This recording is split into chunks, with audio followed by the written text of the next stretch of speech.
안녕하세요, 구독자님들. 매번 눈팅이란 걸 하면서 듣기만 했던 채널인데요. 처음으로 제 사연을 적어보게 되었습니다. 많이 떨려서 말이 글로 잘 써질지는 모르겠지만 응원해주실 구독자님들 믿고서 꿋꿋하게 적어볼게요. 제 소개부터 해보자면 저는 주부입니다. 부끄럽지만 혼전임신으로 지금의 남편과 결혼했고요. 그 후 곧장 연년생 아이까지 낳게 되면서 현재는 두 아이 엄마로 살고 있어요. 둘 다 딸이고요.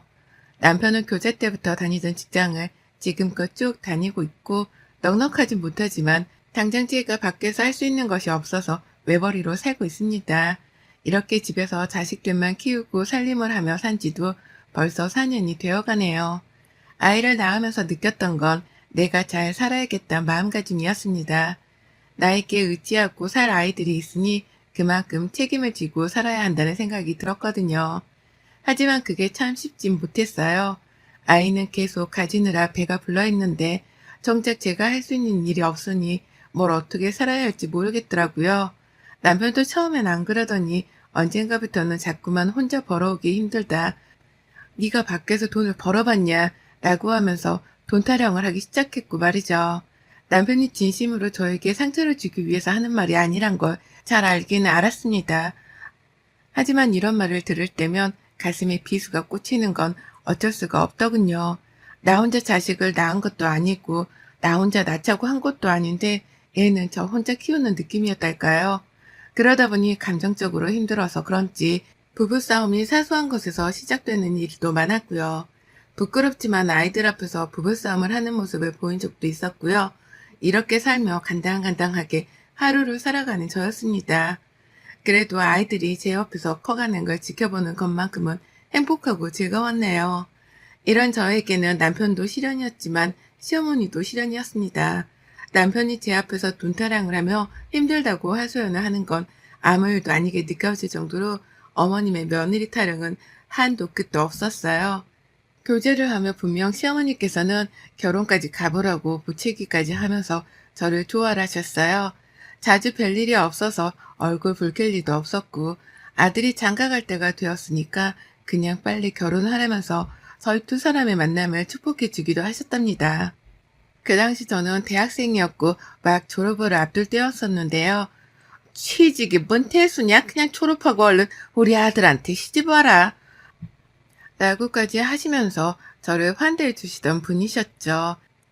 그래서 저희 커플이 잠시 방심을 해서 혼전임신을 하게 되었습니다.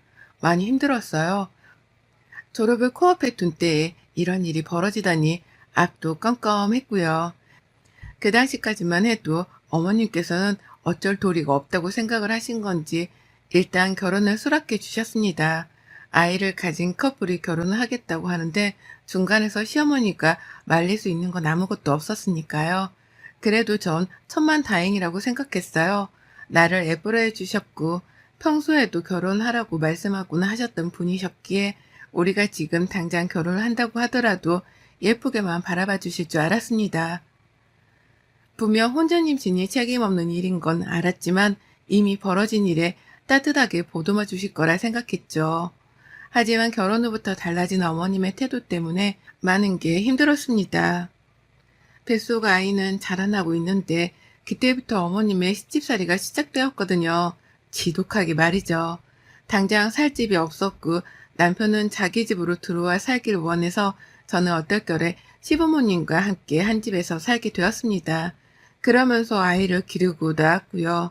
배가 불러오는 것도 불편한데 입덧도 초반에 너무 심해서 시부모님과 밥을 먹다가도 여러 번 화장실로 뛰쳐갔고 또 같이 주스 한 잔을 마시는 와중에도 갑자기 뛰쳐갈 일이 많았습니다. 입덧이라는 문제 때문에 본능적으로 한 행동이었어요. 하지만 한두 번 처음에는 입덧 때문에 저런 거다. 나도 임신했을 때 저랬다. 라고 이해를 해주시던 어머니께서는 그 후부터는 또 다르게 반응을 하시더라고요. 참, 입덧 한번 지독하게 한다. 누가 보면 입으로 애를 낳는 줄 알겠다, 너.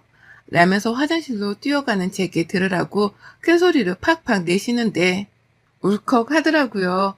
이런 말을 듣고 나니 하루 종일 마음도 불편하고 태교는커녕 제 마음 가누는 것조차 신경을 쓰기가 힘들었습니다. 상처를 받았으니까요. 하지만 어머님의 막말의 정도는 갈수록 심해져 갔어요. 너 또 밥 먹는 도중에 입덧하기만 해봐. 내가 더러워서 밥을 못 먹어 정말. 라고 하며 미리 입덧하는 걸 하지 말라 경고의 말씀을 날리기도 하셨고요. 밥을 아예 따로 먹자면서 밥그릇 개수부터 하나를 줄이시더라고요. 가족들이 다 먹은 후에 먹으라면서 말이죠. 완전히 말만 며느리였을 뿐 저는 이 집안의 콩쥐와도 다름이 없었습니다. 남편도 저를 구박하는 시어머니를 말릴 생각이 없는지 이따 내가 국 다시 끓여서 줄게 라고 하면서 어머님의 말씀에 동조를 하기까지 하더라고요. 따로 먹는 게 좋겠다고 말입니다. 어찌나 머리가 띵하던지요.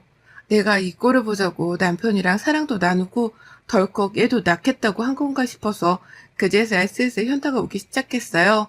내가 내 인생을 진흙탕에다가 스스로 빠뜨리고 있다는 생각이 강하게 들다 보니 슬슬 조바심도 생겼습니다. 하지만 저는 저 혼자서 할 수 있는 것이 없었어요.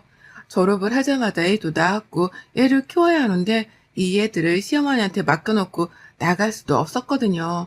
육아에는 도움을 주려고 하지도 않고 애들이 웃을 때만 옆에 와 아이들을 안아보는 어머니께 기대할 수 있는 건 없었어요. 기대하고 싶지도 않았고요.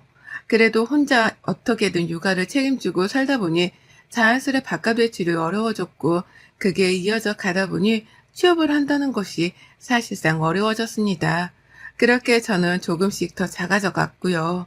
아이를 낳아도 달라지지 않는 시어머니의 무례한 태도, 그리고 더 심해져 가기만 한 남편의 무심한 태도를 견뎌가다 보니 자존감은 계속해서 떨어졌어요. 원래도 그다지 크지 못했던 제 자존감이었는데 결혼하고 나서는 자신감까지 떨어지다 보니 정말 누가 봐도 바보스러운 채가 되었답니다. 그나마 작년 12월부터 조금 나아지기 시작했어요. 남편의 근무지 위치가 변경이 되면서 저희 네 가족들이서 분가를 하고 이사를 나오게 되었거든요. 시어머니라도 안 보고 사니까 그것만으로도 숨통은 트이더라고요. 여전히 어머님이 제 집처럼 나들이 하듯이 저희 집을 찾아오긴 하셨으나 잠자는 시간 동안만이라도 나를 호출하는 사람 하나가 없다는 것이 저에게는 너무나 만족스러웠습니다. 아침에 눈을 떠 바로 시어머니 시중을 들지 않아도 된다는 것 또한 제게는 너무 감사한 일이었고요. 하지만 떨어져 살아도 한두 번씩 큰 문제들이 닥쳤어요. 일방적으로 시집살이를 부끄럽지 않게 해대는 어머님 때문에 문제는 계속해서 생겨날 수밖에 없었는데요. 바로 얼마 전 너무 큰 사고를 어머님이 치시는 바람에 제가 이렇게 사연까지 적어보내게 되었습니다. 아무리 생각해도 한심스럽고 쌍욕이 절로 튀어나와서 저 혼자 꿈쳐두고 알기엔 답답했거든요. 5만 군데에 다 소문이라도 내서 시어머니께 개망신이라도 시켜주고 싶었네요. 얼마 전 시어머니 생신이었어요. 뭐 대단한 사람도 아니고 제게는 부정적인 이미지가 너무 큰 분이어서 생신을 특별하게 챙겨드리고 싶은 마음은 없었습니다. 그래도 시어머니시니까 챙겨드리는 신용은 꼭 해야 했어요. 그런데 육아하고 집안일하며 답답한 와중에 어머님이 자신의 생일 얘기를 먼저 꺼내시더라고요. 내가 이제 곧 생일이잖냐 라고 하시면서 말입니다. 늘 매년 며느리한테 생일밥은 꼭 얻어먹어야 직성이 풀리시는 분이어서 제가 생신 날짜는 늘 기억을 하고 있었습니다. 그런데 이번에 어머님이 좀 색다른 말씀을 하시더라고요. 생신밥을 집에서 며느리한테 얻어먹는 게 아니라 밖에서 친구들하고 파티를 하고 싶다는 거예요. 여러 친구들을 우르르 데려와서는 우리 어릴 적에 파티를 하고 놀았던 것처럼 말입니다. 잠깐 어머님이 노망이라도 났나 싶었습니다. 한두 살 먹으신 분도 아닌데 갑자기 무슨 파티를 무슨 돈을 어디서 구해와 해드려야 하나 싶어 저도 머리가 지끈거렸죠. 근데 더 자세히 어머님의 말씀을 들어보니까 파티를 하는 아이디어는 최측근인 어머님의 친구분을 통해서 나왔더라고요. 어머님의 친구분이 최근에 자식들이 열어준 생일 파티를 하셨던 겁니다. 그냥 사람들을 여럿을 불러서 같이 큰 식당 안에서 밥을 먹고 노래방 기기로 노래 부르면서 노는 노년층의 파티 말이죠. 어머님은 이 친구분의 생일 파티를 상당히 부러워하면서 그 집 자식들이랑 며느리들이 말이야 라고 말씀을 하셨어요. 생일 파티를 준비해준 그 집 가족들이 대단하고 부럽다는 걸 자꾸 말씀하시는 것이었습니다. 하지만 저희 집하고는 사정이 달랐어요. 어머님이 그 친구분에 대해서 여러 번 말해주거나 전화통화 하시는 걸 들은 적이 있어서 잘 알고 있었는데 그 집 자식들이랑 며느리들은 전부 다 전문직 종사자 아니면 대기업을 다니는 분들이었거든요. 못해도 보니까 저희 집에 몇 배는 되는 자식들이었는데 그런 자식들이 생일 파티를 열어줬다는 걸 부러워하면서 저한테 요구를 하신 겁니다. 똑같이 노래방 기기를 들고 와서 친구들이랑 노래 부르고 떠들며 놀 수 있는 파티를 만들어 달라고 말이죠. 그러면서 이번엔 하다 저희 친정을 언급하셨어요. 네가 돈이 없으면 네 친정에다가 부탁을 해도 되고 생각해봐라. 너 결혼하면서 들고 온 혼수도 별로 없었고 크게 들고 온 거라고 해봤자 펠소가이밖에 더 있었냐? 이제라도 늦지 않았으니 네 친정에 잘 말해서 시애미 호강 좀 시켜줘라. 라고 하면서 금전적인 도움을 저희 친정에서 받아도 된다고 하시더라고요.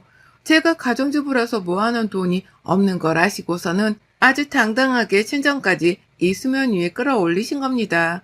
이 상황에서 거절을 하는 게 분명 맞았으나 평생 한번 잔치를 열어달라는 건데 그걸 거절하면 너는 사람도 아니라고 막말을 퍼붓는 어머님을 이길 재간은 없더라고요.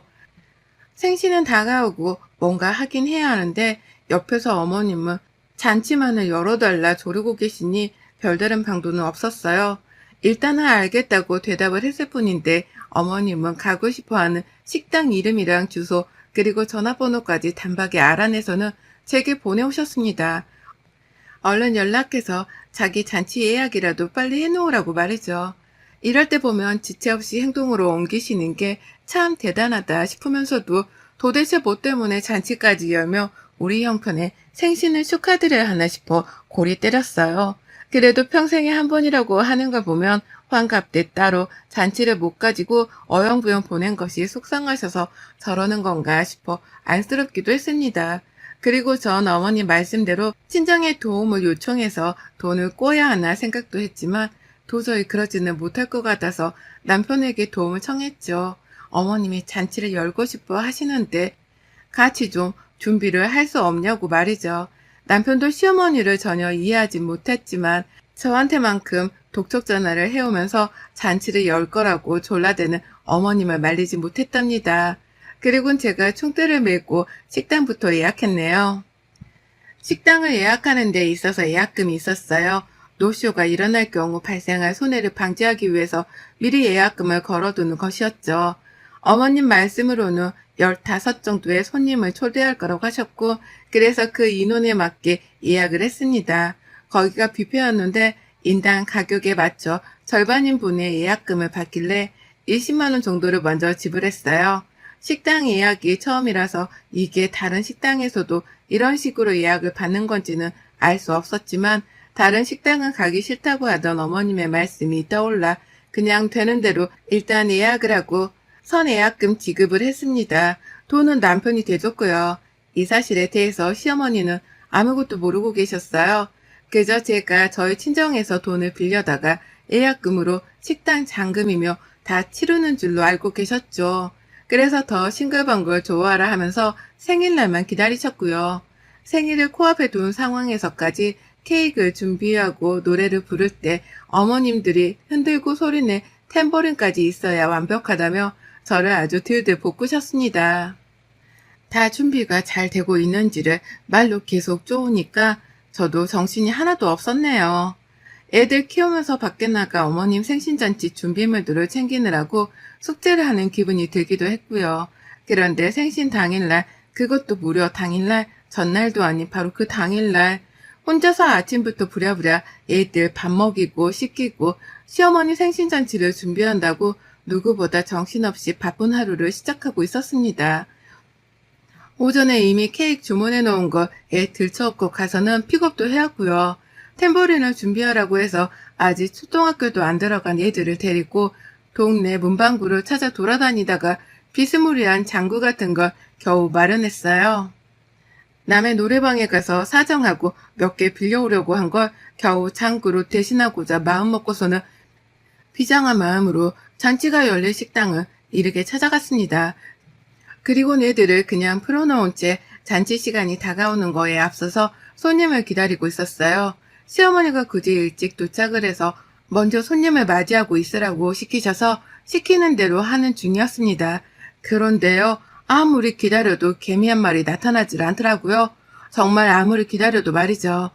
오죽 했음 직원들도 누가 오는 거냐며 한 번씩 지나가다 물어보기 시작했고, 저도 슬슬 똥줄이 탔죠. 하지만 시어머니는 약속 시간을 겨우 10분 남겨놓고서야 저의 독촉 전화를 안 받다 겨우 받으셨습니다. 그리고 전 딱 한마디만 들었어요. 안 가. 라는 대답이요. 어디냐고 물었더니 말씀이 없으셨고, 어머니! 라고 다급히 묻는 제 말에 시어머니가 안 가! 라는 대답을 하고 전화를 툭 끊어버리셨어요.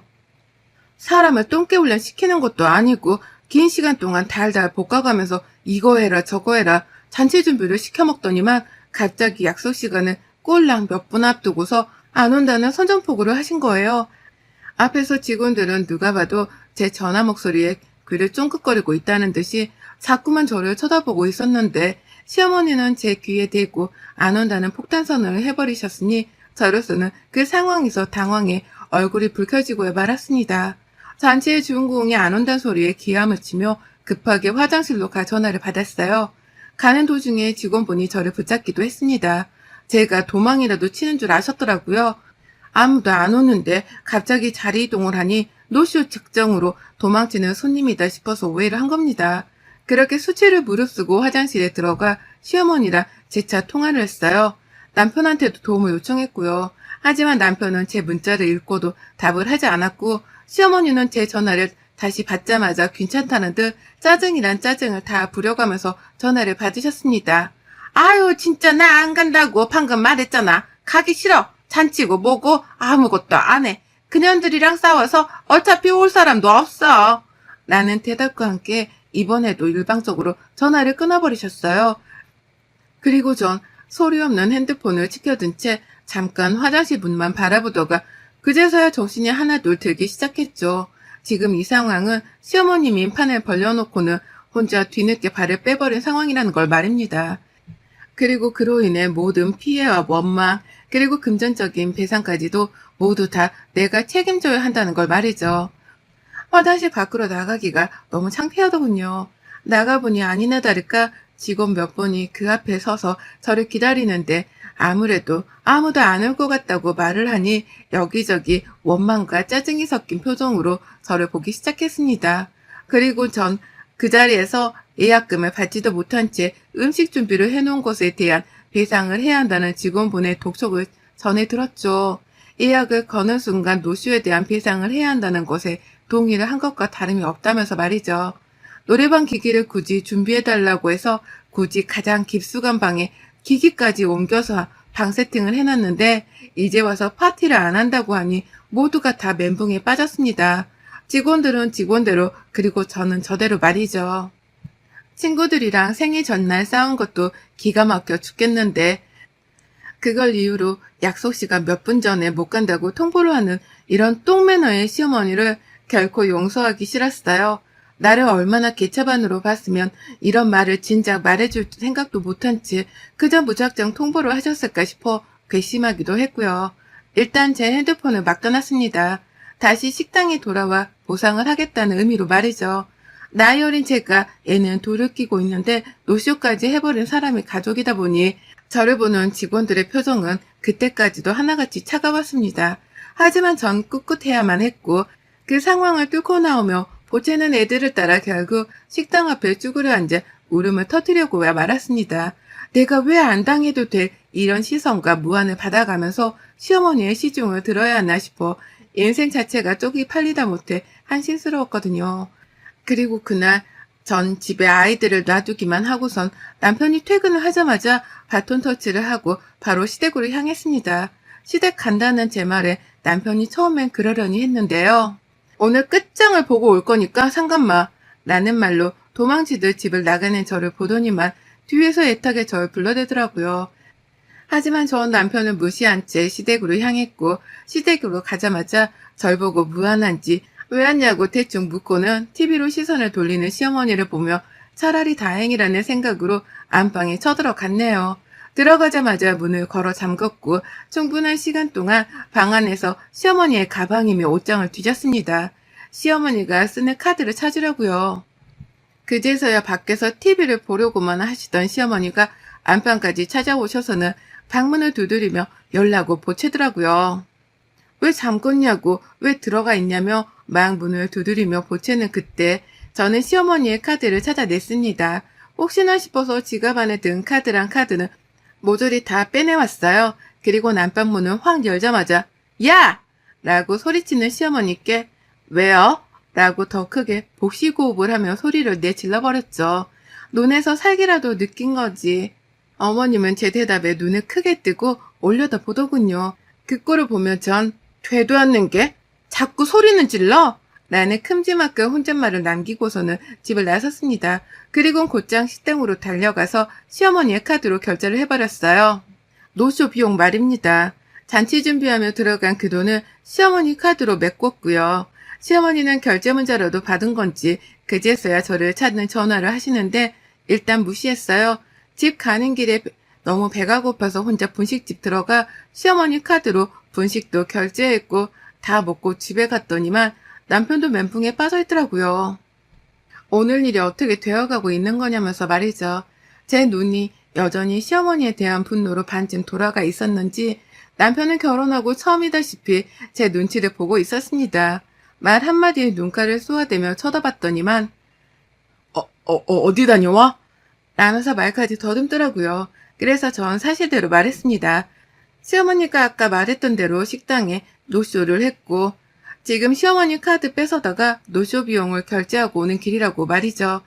그러면서 말 끝에 저도 모르게 욕이 튀어나왔고 머리를 휘저으면서 미쳐 날뛰겠다는 듯한 행동을 취하며 허공을 노려봤더니만요. 하루 종일 제 연락은 씹으며 모른 척하고 있던 남편이 고개를 끄덕거리면서 잘했다는 듯한 행동을 보이더라고요. 잘하고 왔다고 말이죠. 시어머니 카드 뺏어온 것도 잘했고 그걸로 노쇼 비용을 결제하고 온 것도 잘했다면서 더는 말도 안 했습니다. 그래서 전 시어머니 카드를 남편에게 던지며 알아서 건네주라고 했죠. 저는 시어머니를 꼴도 보기 싫었습니다. 그리고 그날 밤 시어머니는 느지막이 시아버지와 함께 저희 집을 찾아오셨고요. 남편은 시어머니를 집안에 들이지 않는 대신 현관 밖에서 카드를 돌려주고 내보내셨습니다. 얼핏 듣기로는 시어머니가 왜 집안에 들이지 않는 거냐며 따져묻는 소리가 흘러나오기도 했는데 남편이 그러더라고요. 엄마, 오늘 날 잘못 잡았어. 더 난리 나기 전에 빨랑 집에 가. 라고 말이죠. 얼떨결에 저는 시어머니 지갑에 손까지 댄 며느리가 되었는데도 결국 시어머니는 본인이 잘못한 게 있어서 땡소리 한번 못 지르고 가버리셨답니다. 본인이 저지른 짓이 있었기에 큰 소리를 못 내는 건 당연한 것이었네요. 시어머니께 당한 게 있으니 제가 화를 내는 것도 당연한 것이었고요.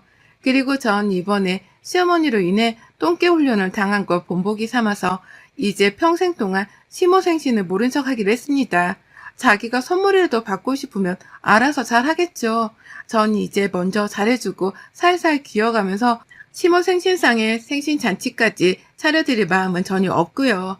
여러분의 생각은 댓글로 남겨주세요. 오늘도 시청해주셔서 정말 감사합니다.